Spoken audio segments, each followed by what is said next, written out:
Today I'm going to share 9 creative ways you can use the Insta360 Go 3. And make sure you stick around to the end because I'll share a couple of settings that you might not know about that will boost your video quality. This video is sponsored by TomTok. Now this one is a personal favorite of mine because I love drones, but if you have the extended selfie stick, you can literally get footage on the Go 3 that looks like it was shot on a drone. Again, all you have to do is just attach it to the end of the selfie stick. I find if you've got access to something like a skateboard or a bike, that just helps you get those extra smooth shots. And this tip is especially useful for places that don't allow drones, because once you get this up in the air and then combine it with the inbuilt stabilization, it just legitimately looks like a low flying drone, which I think is so cool. You can use the Go 3 as a probe lens. Now you might have seen probe lenses on social media, but you can actually turn your Go 3 into a probe lens as long as you've just got a selfie stick. All you have to do is remove the Go 3 from the case, attach it to the end of the selfie stick, and then slide it through the area that you want your shot to move through. Now obviously the key to this is to make sure that the selfie stick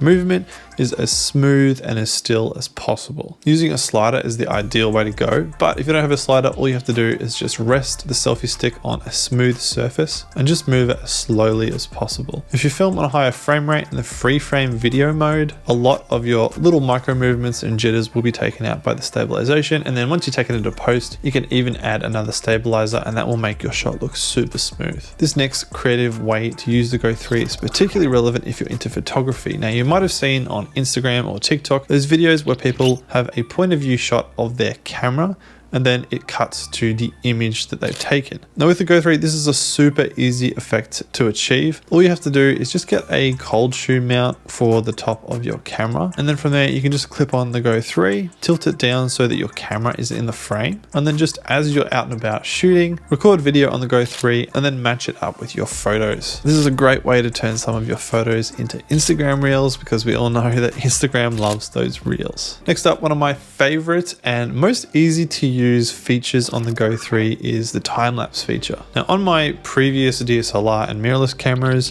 the time-lapse feature was a little bit complicated and convoluted, whereas with the Go 3 it's just so easy. I find myself using the time-lapse feature like really regularly, and it's just a great way to be able to visually represent the passing of time in a video. I've used it for all sorts of things, for shots of clouds passing by during the day, sunsets and sunrises. I've done time lapses of me working as well as me cleaning up, so it's really versatile. You can use it indoors and outdoors. The sky is the limit. Now if you're shooting time lapses outdoors, then you might want to carry your laptop with you so you can edit it straight away. Luckily, today's sponsor TomTok has got you covered with super affordable yet really high quality laptop carry cases like this Defender A42 shoulder bag. It features a sleek design with spacious pockets on the back and front that can store both your laptop accessories and Go 3 accessories when you're out and about. It also protects your laptop from drops with specialty corner armor protection, which features built-in rubber corners that act like airbags for your laptop. I'm also a huge fan of just how soft the interior is on this case,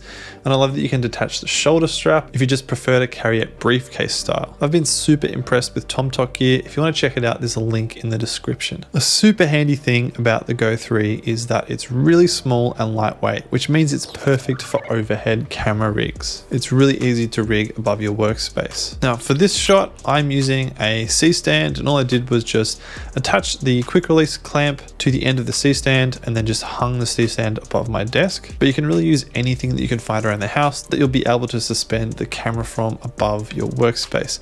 And this is perfect for things like unboxing videos, explainer videos, or just general B-roll shots for your long form content. Now the Go 3 has an amazing wide angle lens, and that means it's actually perfect for vlogging. Not only is the focal length wide enough to capture yourself and your surroundings, but it's also really lightweight and easy to just clip to a selfie stick, and you just won't get fatigued carrying this around versus carrying like a gorilla pod and a big mirrorless camera with a big lens. It's going to tire you out super quickly, whereas with a small little camera like the Go 3, you'll be able to vlog for ages. So here we are at Albert Park, and as you can see, this actually works out as a pretty good vlog camera, especially because you can see yourself itself with the flip up screen. Plus the Go 3 has dual mics now, whereas the old Go 2 just had a single mic. So your audio quality is going to be even better than it was on the Go 2. Another one of my favorite things about the Go 3 is the fact that it's so small and lightweight, which means you can put it in just places that you normally couldn't put